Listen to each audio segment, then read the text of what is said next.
Hello everybody! Google Docs or Google Sheets. What to do when I receive a file and I have this mode, view only, and I cannot modify it, right? Even if I try it. What can I do? Two possibilities. You can either change the user here or here if you are using Chrome and use the appropriate user to access to that file.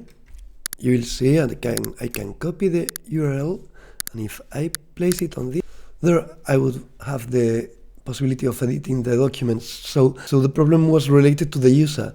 Other possibility, you can also make a copy, file, make a copy, and then rename it as you want, and then you can edit, right?